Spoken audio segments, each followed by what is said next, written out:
Comment down below where you're watching from and don't forget to like and subscribe if you hate Karen. My name is Malcolm Drake, and I have the dubious honor of directing the National Investigative Bureau, the NIB, for short. You might expect a man in my position to favor black ops gear and gruff monosyllables, yet I prefer Italian tailoring, classical music, and a single malt more than 2 decades older than my agents. Years spent dismantling cartels have sharpened my reflexes, but nothing in my classified briefings prepared me for the peril lurking in Cedarbrook Meadows, the suburban enclave where I recently bought a modest colonial. The ordeal began on a rare day off.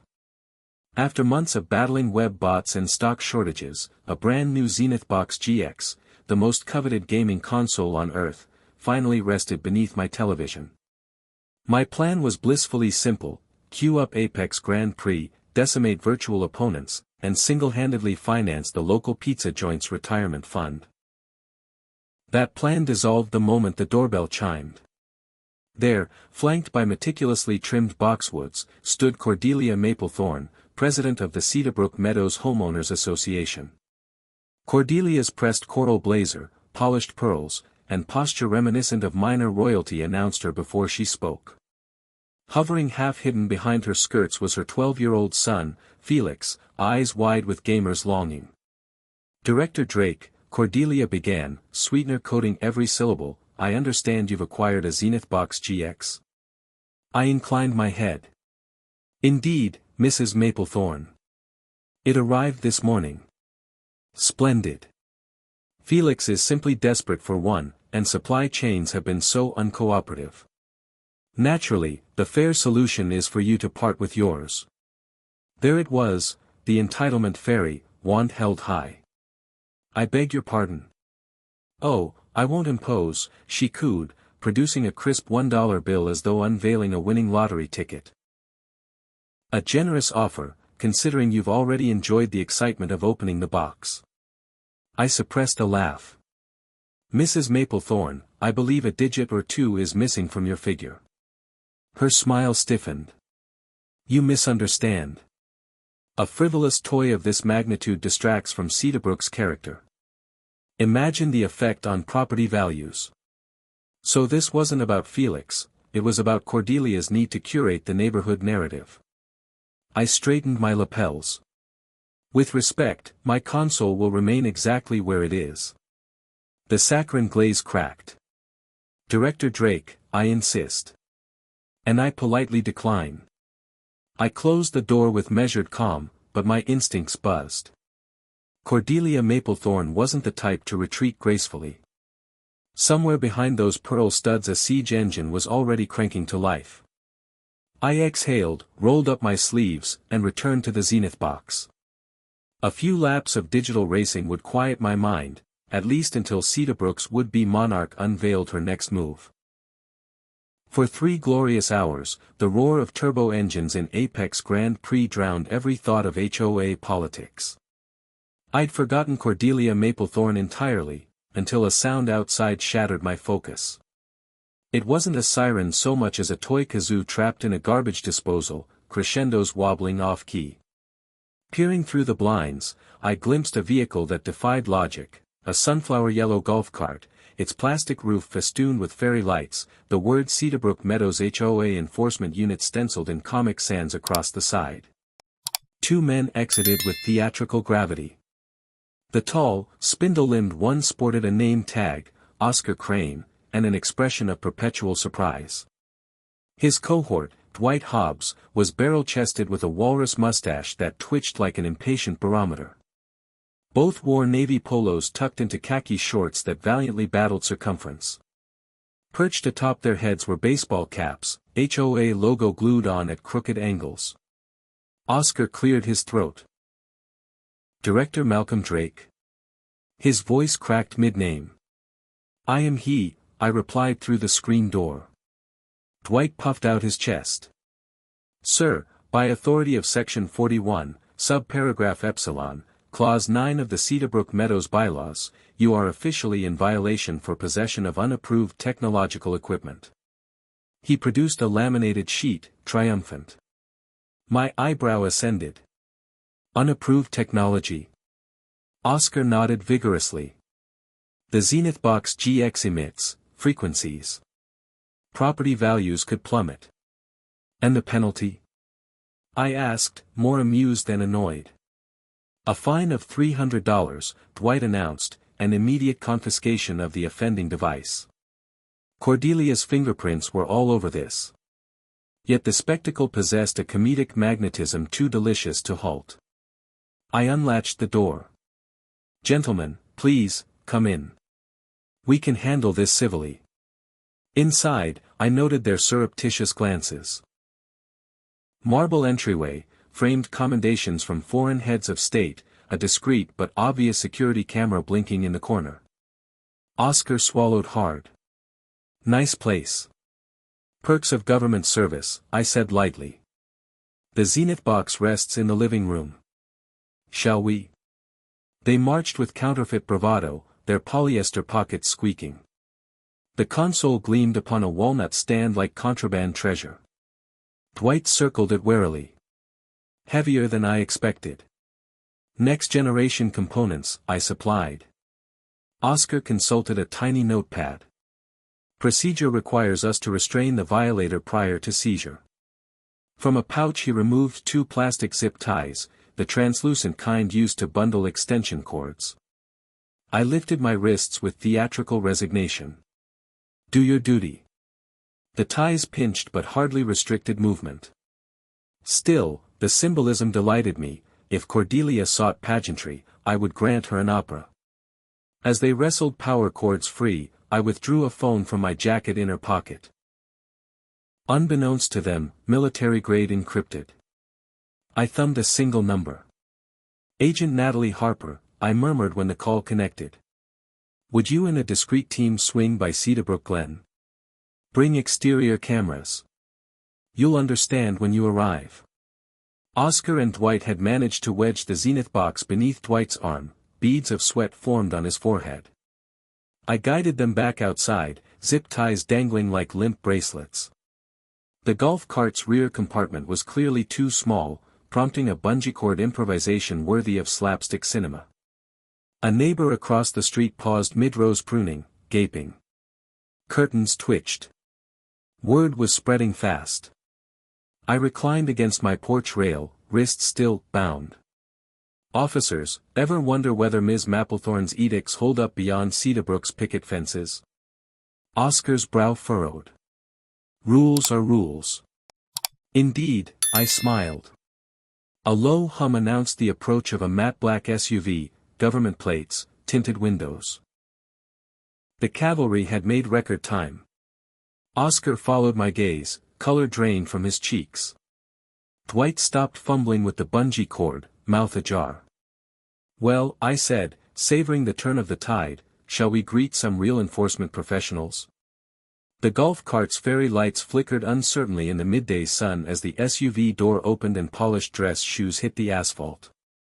Agent Natalie Harper stepped onto Cordelia's manicured street embodying calculated calm, dark suit, earpiece, and the kind of posture that suggested concealed Kevlar. Behind her, Agent Jonas Levy carried a compact DSLR, its lens cap already off to capture posterity. Harper's eyes flicked from me, hands zip-tied in mock submission, to Oscar and Dwight, who stood paralyzed beside their sunflower yellow chariot. "Director Drake," she greeted, voice smooth as obsidian. "We came as requested." "Thank you, Agent. These gentlemen are enforcing a unique interpretation of municipal law." Oscar attempted a salute, nearly poking himself in the eye. Cedarbrook Meadows HOA Police, ma'am." "Police?" Harper repeated, unfazed. She produced her badge, Real Medal, Real Authority. "Please present your credentials." Dwight cleared his throat, rummaged in a fanny pack, and produced a laminated business card, Cedarbrook Meadows Community Care Unit. The clip-art badge was misaligned. Agent Levy's camera shutter clicked. "For the case file," he murmured. Harper raised an eyebrow. "Mr. Crane, Mr. Hobbs, impersonating law enforcement officers is a federal offense. However, I'm willing to consider leniency if this was done under false pretenses." Oscar's Adam's apple bobbed. Mrs. Maplethorne said it was legal. Dwight nodded vigorously. She drafted the bylaws herself. I stepped forward, snapping the feeble zip ties with minimal effort. If you'll release my property, we can resolve at least one error. Levy retrieved the zenith box from the golf cart. Oscar looked relieved to relinquish its weight. Harper, meanwhile, dialed the local precinct. Patch me to Lieutenant Rowe, yes, urgent. Across the street, Cordelia's curtains quivered. Moments later, her front door swung wide and she advanced like a cruise ship under full steam, pearls glinting, cheeks flushed crimson. What is the meaning of this intrusion? Mrs. Maplethorne, Harper replied, we're investigating allegations of harassment, abuse of authority, and potential impersonation of peace officers. Cordelia scoffed. I am well within my rights as HOA president to enforce aesthetic harmony. I folded my arms. Harmony achieved by confiscating personal electronics? Her gaze narrowed. Director Drake, you leave me no choice but to file a civil injunction. From the sidewalk, children on bicycles paused, witnessing their monarchs unraveling. A teen live-streamed on a phone. Cordelia seemed unaware of her expanding digital audience. Lieutenant Rowe arrived in a cruiser within minutes, stepping onto the scene with municipal gravitas. After a concise briefing from Agent Harper, and a cringe-inducing replay of Oscar's kazoo siren via Levy's footage, Rowe escorted Cordelia to her porch for a private discussion. I caught fragments, misuse of charitable funds, no statutory authority, possible citations. Cordelia's voice oscillated between indignant and pleading. Meanwhile, I faced Oscar and Dwight. Gentlemen, you acted under misguided orders. Cooperate, and this remains a cautionary anecdote rather than a criminal record. Relief flooded their faces. Dwight unclipped his sagging polo badge. We, resign. Excellent choice. Agent Levy handed each a card. Mandatory community service workshop. Think of it as reskilling. The sun began its descent when Lieutenant Rowe emerged, leaving Cordelia pale and silent on her porch. He signaled Harper. Paperwork would follow, but for now Cedarbrook's crisis was quelled. Harper returned the zenith box to my arms. Secure and accounted for, Director. Appreciated, I said. To Oscar and Dwight, I added, perhaps tomorrow we'll test your reflexes in Apex Grand Prix, no bylaws required. They grinned sheepishly, nodding. Across the way, Cordelia retreated into her house, door closing with a soft but certain click, the sound of a kingdom under siege. News travels at the speed of gossip, and in Cedarbrook Meadows that velocity rivals broadband. By dawn the next day, my porch bore witness to a small parade, neighbors delivering muffins, for the trouble, teens begging selfies with the zenith box, journalists angling for quotes. I declined the cameras but accepted the muffins. Carbohydrate diplomacy never fails. At noon a mass email arrived, emergency CMHA board session, attendance mandatory. Cordelia's electronic royal seal headlined the message, though rumor suggested she was merely clinging to protocol. The clubhouse resembled a theater before curtain, residents whispering behind folded agendas. I slipped into an unobtrusive back row seat. Agent Harper attended in plain clothes, ostensibly, on vacation. Cordelia entered last, color restored but eyes ringed with fatigue. She rapped a gavel with flinty precision. Meeting to order. Topic: Director Drake's non-compliant electronics and yesterday's misunderstanding. A collective murmur rose. Mr. Lang, a software engineer, spoke first. Madam President, perhaps we should discuss your unilateral formation of an HOA police force. Mrs. Ellison, retired judge, adjusted her spectacles. And the questionable bylaw you referenced, Clause 9 appears nowhere in our charter. Cordelia's composure cracked. We must preserve community standards. The console's neon lights, neon. I interjected. The zenith box glows a tasteful ice blue, visible only in a darkened room. Laughter rippled. Treasurer Gavin Park cleared his throat. Expenditure report shows $1,800 for uniform procurement. Care to elaborate? He lifted a receipt featuring 2 polos, 2 caps, fairy lights, and a bulk order of zip ties. Oscar and Dwight sank lower in their seats. The dominoes fell rapidly. A motion to censure Cordelia advanced, then, spurred by Judge Ellison, morphed into a motion to remove her as president per Article 3 of the Charter. Ballots were distributed. I abstained. When the count concluded, Cordelia stood alone with 2 supporting votes, her own and, surprisingly, Felix's nanny, who looked mortified to realize her tally was public record. Vice President Eleanor Whitfield, a silver-haired widow known for lemon bars and level-headedness, accepted the gavel with modest trepidation. First order of new business, she said, voice gentle but firm, amending our bylaws to protect residents from arbitrary enforcement. A cheer rose, Cordelia vanished through the exit, pearls rattling. After adjournment, Eleanor approached me. Director Drake, you've endured quite the ordeal. We'd like to host a neighborhood event to mend fences. I pictured Cordelia's scowl and suppressed a grin. What did you have in mind? A community gaming tournament, she said. We'll project the Zenith box onto the clubhouse screen. Winner's choice of charity gets the entry fees. Brilliant, I replied. Count me in, for the planning committee, not the grand prize. Eleanor smiled. You might reconsider, rumor says your lap times in Apex Grand Prix are legendary. It's classified, I deadpanned. That evening I noticed Cordelia's porch lights off, blinds drawn. Felix sat on the steps, shoulders slumped. The console still weighed on my conscience. Inspiration struck. I drafted a letter. Unsigned, and boxed a brand new Zenith Box GX I'd kept as a spare for a godson's birthday. With stealth learned from covert ops, I delivered the package to Felix's door at dawn, slipping away before anyone stirred. The neighborhood had its reckoning, the boy deserved his escapism. The inaugural Cedarbrooke Sports Festival took place 2 weeks later beneath strings of paper lanterns and the scent of kettle corn.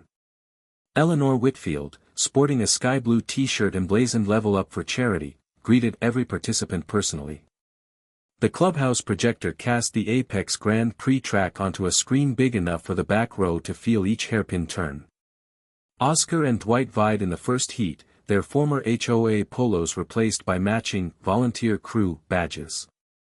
They crashed spectacularly in lap 3, laughter replacing any lingering embarrassment. Felix Maplethorne, clutching the anonymous gift console's controller, proved shockingly adept, rocketing to second position overall. His mother was conspicuously absent, but whispers suggested Cordelia had undertaken a wellness retreat upstate. Between heats, neighbors sampled bake sale fare. Proceeds flowed into jars marked Local Youth Center and Veterans Outreach. The atmosphere crackled with good-natured rivalry rather than regulation. Watching from the wings, I felt the neighborhood recalibrate around something genuine, shared delight. My turn came in the semi-final. Controllers swapped, countdown sounded. 3, 2, 1, the world shrank to asphalt textures and roaring engines. Reflex, intuition, and countless clandestine hours of practice propelled my car past rivals. On the final straightaway I surged ahead of Felix by a single millisecond. The room erupted.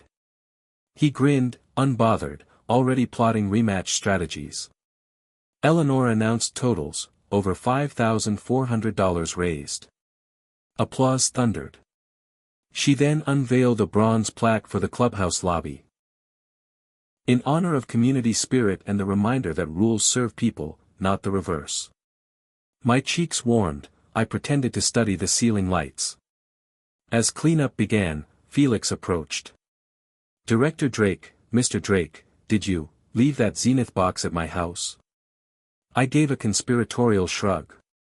Intelligence work teaches me never to confirm or deny. He beamed.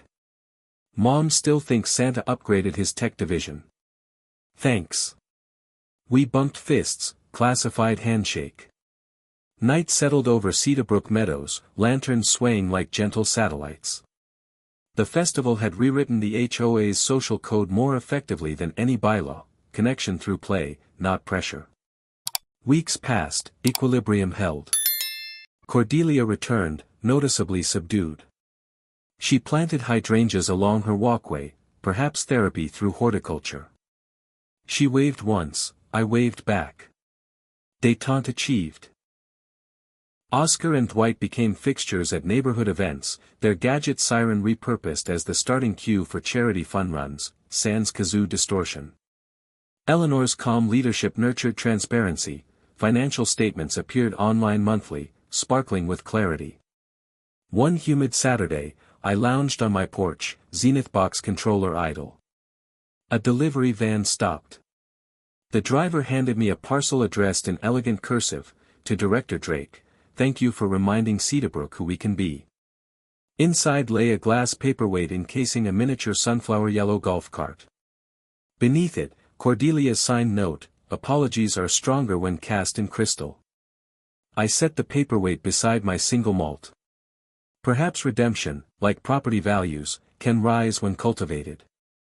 As twilight deepened, lights flickered on across the cul-de-sac. Children's laughter drifted through screens, mingling with the faint hum of consoles.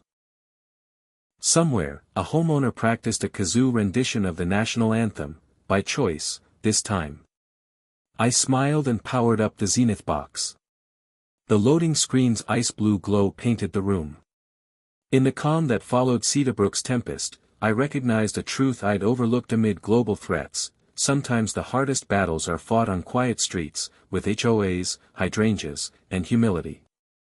Tonight, though, there would be no battles, just one more lap, one more slice of kettle corn, and the comforting knowledge that Cedarbrook 2.0 was running smoothly on every frequency imaginable.